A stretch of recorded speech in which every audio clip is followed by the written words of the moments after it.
Ki te whai ao ki Te Ao Mārama. Ka whakatewhatewhahia tētahi tangata e te tari Pirihimana o Waikato, whai muri i tetahi pupuhitanga i te taone iti o Taupiri. Kei Aotearoa te Pirimia o Hāmoa, ka kōrerotia te ora te tāmate haere rānei o te reo Hāmoa.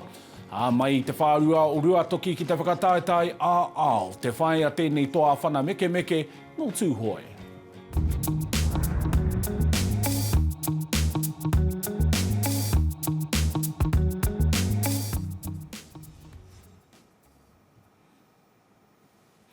Kei ngā mana, kei ngā reo tēnā rā kūtau katoa. Kei te haere tonu ngā ketu-ketutanga whai muri te pupuhitanga o tētahi pū, i te wā i kawe ai tētahi tamaiti ki te kura i te taharaki o Waikato i tēnei ata. I karangahia te tari Pirihimana i te haurua o te iwa i te ata nei ki te rori o Green Lane i Taupiri. I whakakapia katoa tia te kura o Taupiri ki te taharaki o ngā rua wāhia, ai whakamaru i te tangata. E ai ki te māngai Pirihimana kia Will Lochran, e whakapono ana rātau i puhia tētahi tangata i aia e kawe ana i tana tamaiti ki te kura. Police responded to a firearms-related incident on Te Putu and Greenland Road in Taupiri. There, a firearm was discharged at a vehicle that was parked on Greenland Road. One person has received moderate injuries and is currently in Waikato Hospital in a stable condition. We understand the victim and the offender are known to each other. We also believe that this is an isolated incident and we want to reassure the community of that fact. Police are currently investigating this incident as well as an incident that occurred yesterday and have subsequently executed a search warrant in relation to that ongoing investigation. Now these two incidents forms part of the wider investigation that our team are undertaking today. Officers that attended the scene today were armed as a precaution, and at this stage we do not believe this is linked in any way to any of the ongoing gang tension across the country. Kei te aki te hia mana o ngā ngaru a Matthew Tūkaki i te kāwanatanga, ke whakatārewahia te hokotanga atu o te kamupene o Gull, kia rā wahoma. Kei te hia Tūkaki ki te aukati i te hokotanga atu o Gull Petroleum, ka mutuka i te whakahei ai te tari whakangao pūtea no tā wāhi. Hei tāna me aro take aro pā tēnei whakatau me te pātai, me nā he hua kai roto i tēnei mo te motu whānui.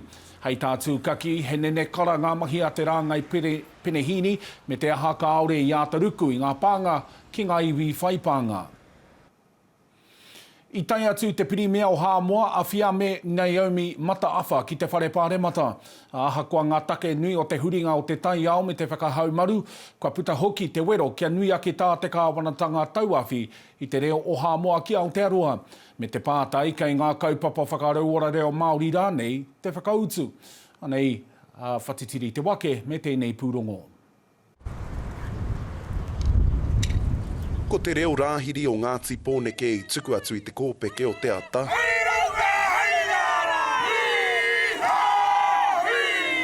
He pōhiri nui whakaharahara mo te Pirimia wahine tuatahi o Hāmoa.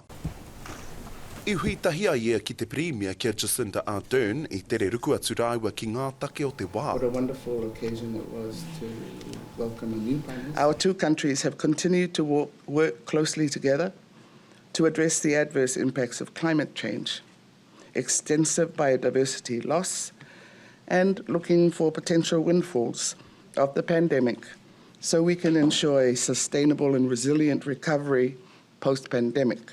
Ko te reo Hāmoa, tētahi o ngā take e whakararu ana i a ngai Hāmoa e noho ana ki Aotearoa nei. Hei tā tētahi o ngā kairanga hau hei tā le whao ali I tākuta Dion Inari e tere mimiti ana te punakai kōrero.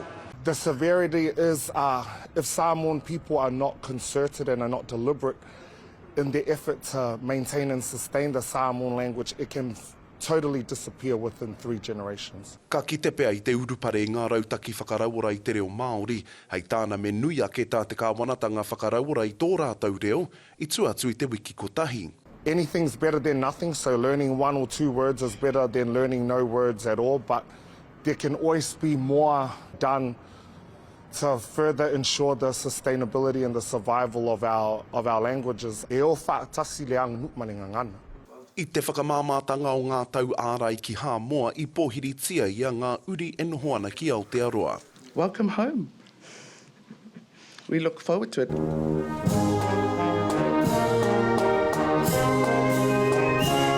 ko ke whakamua ana te Pirimia mo te painga o ana uri ki konei ki tā wāhinoki. Whatitiri te wake, Te Ao Mārama. Kāore te autauga tōranga pū a tākuta Lara Greaves I te tino ohorere I ngā panonitanga ki te kāhui minita a Pirimia Jacinda Ardern I tainahi nei. Ai tāna nā te nui o ngā whakawhiu I runga I ōna minita I ngā wiki tata nei, kāore he ara I tu atu, mā te Pirimia. Ai tāna no mā ngā panonitanga nei, kua a hei Ardern ki te whakahou, ki te tāmata hoki I tōna kāhui minita, I mua I te kōwhiringa pōti a te tau e heke mai nei. Ka mutu ko te pikinga o Kiri Tapu Allen ki te minita tanga tāhu o te ture o tira a Aisha Verrill hei minita kaupare I te mate kowhiori. He tohu pea kai te whakarite a reipa mo te anamata hei kāwanatanga. It's really good because it's showing that she's kind of shuffling people. So there's that new talent up and coming and developing. And they probably learnt that from the last Labor government, actually, because there was a lot of criticism of Helen Clark's government then that what they hadn't done was bring through the next generations. And so when the next generations moved on, they had left a bit of a vacuum. Kia whakatātātau mo te wāpoto, kai tua ke tonu mai te whārua o Ruātoki ki te whakataetae ao ki Kuala Lumpur, te whai a tēnei toa whana mekemeke no Tūhoe. We've got the Stacey's, we've got the Nārohis, we've got the Hakaraias, and now we've got Taupiri rānei mutai.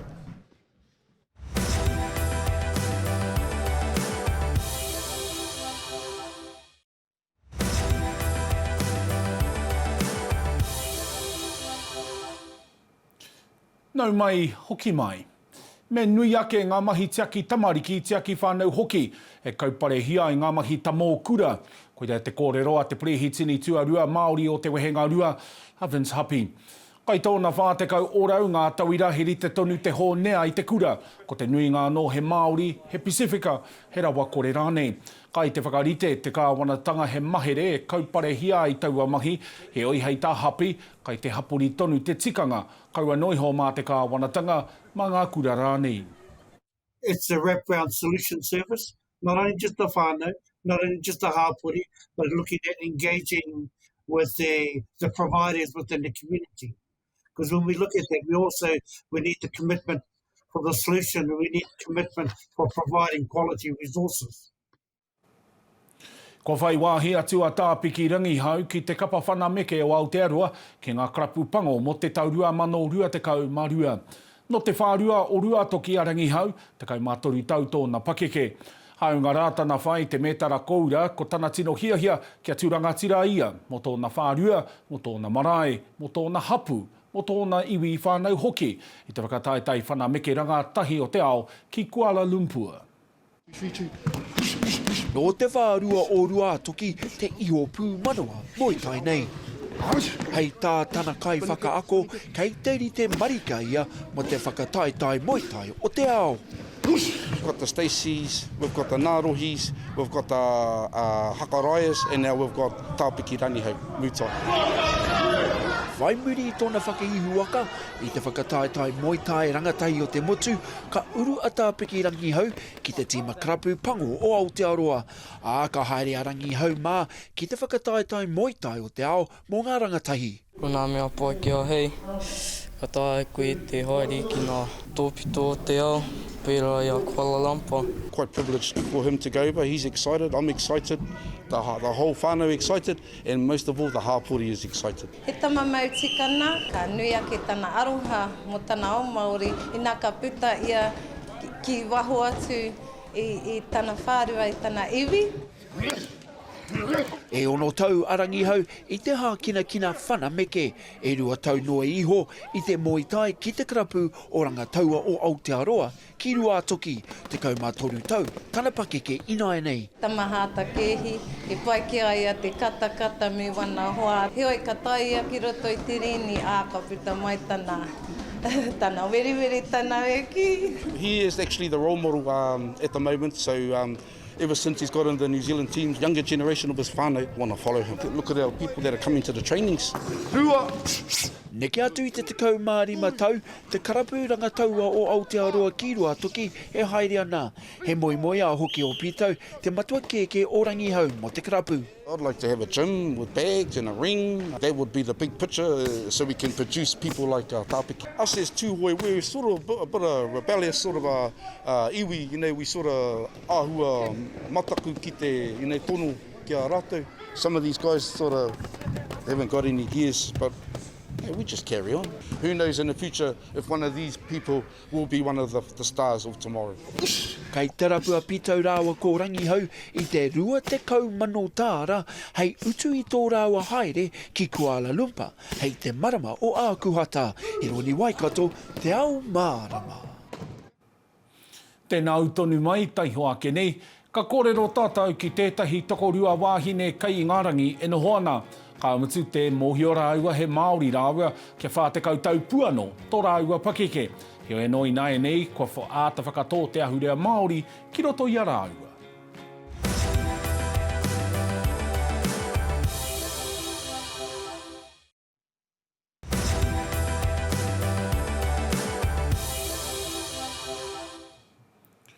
Tauti mai anō.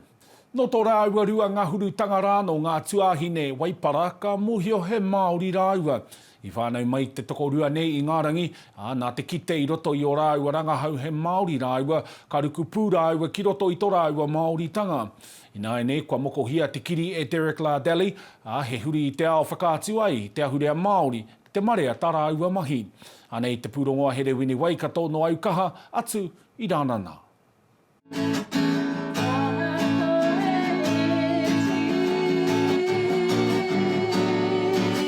Ko te kapahaka te waka I uai te tokorua nei ki tō rāua tuakiritanga.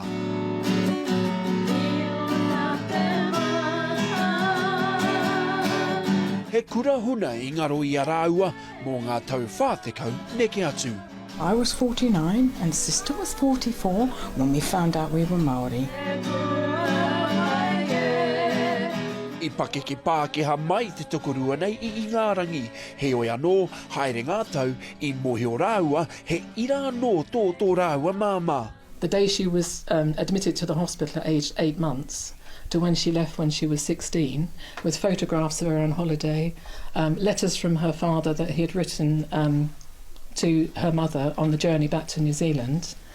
And we contacted the New Zealand Army, and then the whole story unfolded of who her father was, who her mother was. Nā wai, ka kitea tō rāua koroua ko roto waipara I moi I tō rāua kuia I a Elsie Tubbs nōna I raro I te Pioneer Battalion I te pakanga tuatahi o Te Ao. And he met my grandmother at a fete in a place called Bournemouth, Christchurch. They started walking out and they had a special licence to be married. 2 weeks before their wedding date, he had to go back to New Zealand to be demobbed because the war was over. And she was left pregnant with my mum. He oi anō, nā runga I ngā ture o aua wā I kawea tō rāua māma a Dorothy Waipara ki tētahi wharetia ki Tamariki. Ko hoa atu ki aia, tētahi ingoa Pākehā. She kept her for 8 months in her family home, but because of the circumstances at the time, she was considered a single mother with an illegitimate coloured baby. She put her into a place called the Founding Hospital. She had her baptised before then, and she gave her the name of Dorothy Waipara, which is her father's surname. When she was put into the children's home, the Founding Hospital, they gave her another name and another identity. So she was given a second birth certificate with the name of Janet Henderson. So until she was 71, we never knew where she came from, because her real birth certificate was kept in a secret place for these children in the Founding Hospital. E whitu te koutou whai muri, ka mōhio a Dorothy, ko wai o na mātua. Mum and I, we went up to the Founding Hospital for an interview, and they gave us this 2-page document telling us where Mum came from, and we saw the father was Rota Waipara, gave us the address of the house where Mum was born. So after the interview, we got in the car and we drove down 100 miles to the house where Mum was born and actually saw the room that she was born in. I'll play that bit, shall I? I'll have to face you. Moa noa nei e tūranga tirana ngā tuāhine nei I roto I tō rāua Māoritanga. It's an identity that we never had. So then to suddenly find that's who you are, you've got an Irish dad and a Māori mother, you know, and I'm Māori through and through. I don't think it's even sunk in now. I just consider myself, I'm still me, but I still wear my Māori artefacts, and I've had my moho done by Derek Lardeli as my Māori family tree from when I discovered that I was Māori. Jerry's had hers done as well. It's just normal now, isn't it? We're just Māori. He oi anō, I reira o na ua-uatanga, I ngā rā o mua. I used to work at a private boarding school, and I'd already had this done, but we weren't allowed to show that. No. So I worked in the corporate world for 45 years. It held me back a bit after finding out, and I worked at Hewlett-Packard at the time. In my day, you couldn't even wear trousers to work, so they were really strict. So to identify Māori in the corporate world over here, in those days, in the early 1990s, was quite hard for me. Engari kua toru te koutou rāua e haka ana mā Ngāti rānana I nāia nei. He hononga ki o rāua Pakiaka Māori. Our mother was 75 when she found out she was Māori. And out of the three of us, she was the first one to perform, and she performed at the Royal British Legion at Royal Albert Hall in London. That was her very first performance when she was 75.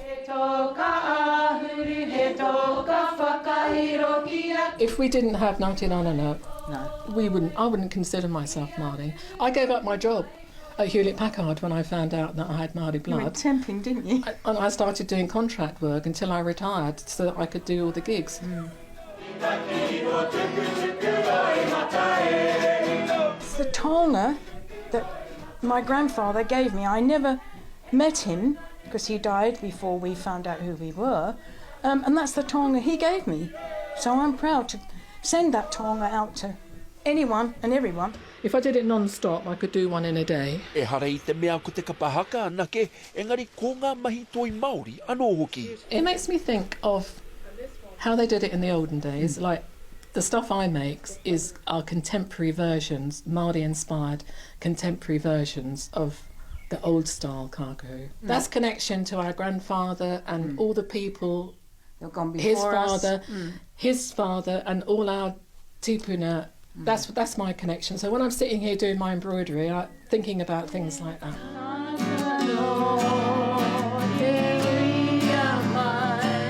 If we hadn't had each other, the journey would have been different. Wouldn't have been the same, no. And if we hadn't had our mother as well, because we used to take Mum on every gig with us. Yeah, I say to all the young kids that come in that have never been involved in kapa, be who you are, be proud that you've got Māori whānau and you are Māori. Just be proud, hold your head up high and go through life as once a Māori, always a Māori. Ka whakapāhotia e whakaata Māori ngā tohu o Matariki te pōnei ki te papa ki te whakanui ātara. Ai whakanui ngā whakatutukihanga I Te Ao Māori I te tau kua huri.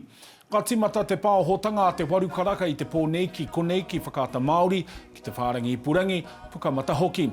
He mea whakanui ngā Māori koaike ki te taumatai o rātou nā ao, hei painga mo te hapuri, mo te motu whānui hoki. Mo te roa ngāke o ngā kōrero kia whakawhiti atu tātou kia aroha mane ki te papa, aroha he pō whakahirehira te haere ake nei. Tēnā koe te tūngāne. Kua āhua ngā kau nui mai a tāwhiri mātea ki a mātou I te whanganui a tara nei. Nei rā ko tōna tikanga, ka pai noiho te huarere mo te kaupapa tuku taonga o Matariki I tēnei pō. Ko tōna ruarau tāngata, ka noho mai ki konei ki te papa tongarewa, ki te whakanui I etahi o ngā whetu piatata rawa atu o Te Ao Māori. Te kau ngā tohu, kua tukua, te kau ngā tohu kua whakaingoatia ki te kāhui whetu o Matariki e whakawhiwhia ana I tēnei pō. Hei tohu mō ngā kaupapa hapore, hākina, toi, waiata, whakangahau, pūtaiao me etahi atu. Nō reira, hono mai kia whakaata Māori hei te waru karaka I te pō nei. Hoki atu ki a koe tumamao. Ai, tēnā koe. Kai te rika katoa te uri o Tainui me te rarawa, a Winston Reid ki te tuki kia Costa Rica. Hai te atahapara popo mā te kapa oma, mo te kore noa e tūpono ka whai wāhi a Aotearoa ki tēpu o te ao, hai te utinga o tēnei tau ki kāta. Hai tāna kua kauparetia te mamai ki tōna tapatapa, me Wikitoria Aotearoa e uru ai rātau ki tēpu o te ao poi whana, mo te Wātua toru. Hei Taupiri no te atanei ka pohia e ahi treiria tō rātau tūranga ki kātā mā te Wikitoria kia Peru, rima whana hāmene ki te whā. A tēnā kia tirohia e tātau ngā matapai huarere ki tō takiwā, a pōpō. Ki kaitaia he kō maru te rangi heua pea ka heke, ki turanga nui a kiwa he rangi mokapuna me te hauraki mauru, ngā motu he tuāua ka mahea, hai te ahi. Ki te whakanui a tara, he rangi paki, ki te taha rāwhiti o te waipaunamu ki o tautahi, he rangi pai huarere me te hauhunga i te ata. Hai whakakapi ki waihopai, he rangi kōruki me te tuāua. A kāti koina tā te ao e pupuru nei, mo te whānuitanga o a mātau kaupapa, toro atu ki te taupanga Te Ao Māori, tirohia hoki ta mātau whārangi pukamata. Mā te kapahaka o te wakahui a te hōtaka e whakakōpani ake i tēnei pō, tēnei te kōrero a tūroa te one tua paitahi ka tau ki raro nei e, mauri ora.